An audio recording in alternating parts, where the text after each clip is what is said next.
he came through Honky Tonk School during COVID, and been with us ever since and made a good living. He lives up at Whites Creek on Uncle John's property up there by the studio, and really, he's turned into a great entertainer. So I want to talk to you a little bit. This is Matt Greer. How's it going, yo? Well, I feel very fortunate to be have the position that I do have, like hosting auditions every Saturday. Like that's a really special thing. I think it's real special for me. Like I don't know how to say it other than I feel blessed coming in. Like I came in during COVID. I was going to school. Was at Appalachian State when COVID hit, and I had already failed music appreciation like 4 times, public speaking like 3 times. And when COVID hit, I was like, screw this, I'm dropping out of college. I went home to Georgia. I was home for Georgia like mid-March, April. By the end of May, I was like, dear Lord, open the next door for me. I'll take it no matter what and give them all. And literally the next night, from Uncle John's email account, but I bet it was Anita emailing me.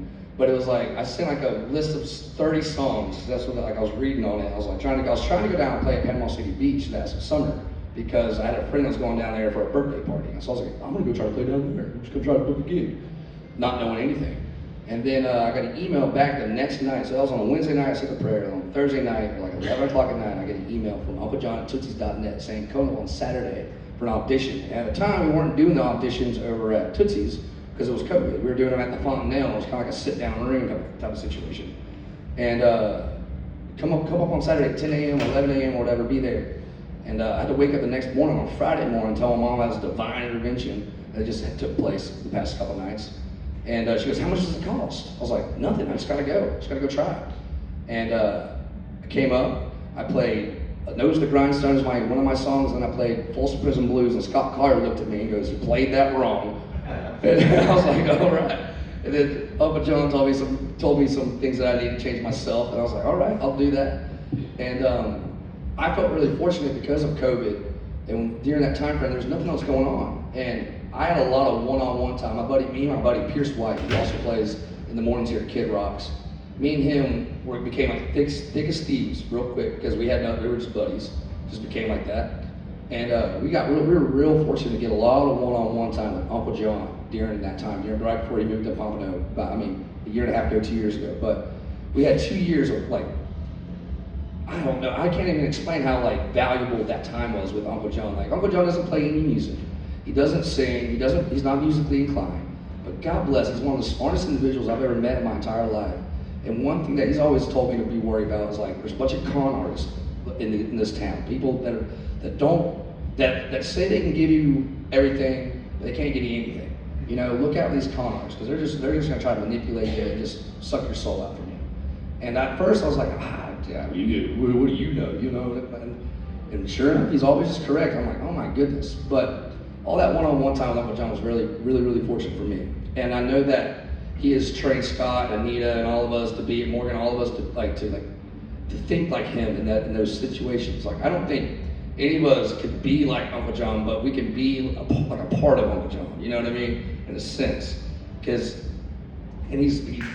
so listen to Scott, listen to Anita, listen to Morgan, listen to like everyone, Darren, listen like. Darren, you got me amped when you did your speech. I was over there, I was like, dude, yeah. And it was funny, Darren was talking about the first thing that he was told was take care of the music and take care of you. The first thing I was told, because I remember I walked up, I had no friends, I was living in a motel at the time. And I had no friends, I knew nobody in town. And I got invited to go hang out at Midtown, to go watch the Writers Round or something like that. And I went up there and I was seeing these guys playing on Live Oak, and in my head I'm like, these guys are famous. And I'm like looking them up on Instagram, like, oh, they got a blue check, they're famous. Ooh. And it wasn't like that, but we come to find out. But I ended up going hanging out with them later on that night at another bar. And I asked one of the guys that was singing that night, and he goes, I asked him, I was like, what would you say? It was my first question, right? Like that, like Darren asked. His answer was, be a good hang. Be a good hang. Be fun to hang out with. Be a good person to be around, and everything will. Then you get called upon. Same thing with like just everything, you know. And music, and like Anita says, music is magic. Music is like in that flow state when you get everything going right. There's nothing better than that. You can just see everyone's face just like light up, and you got everyone's attention. There's nothing better than that. And just take advantage of that while you have it, because it's not going to last long, you know. we're only here for a little bit. Take advantage of it while you're here. Go for it.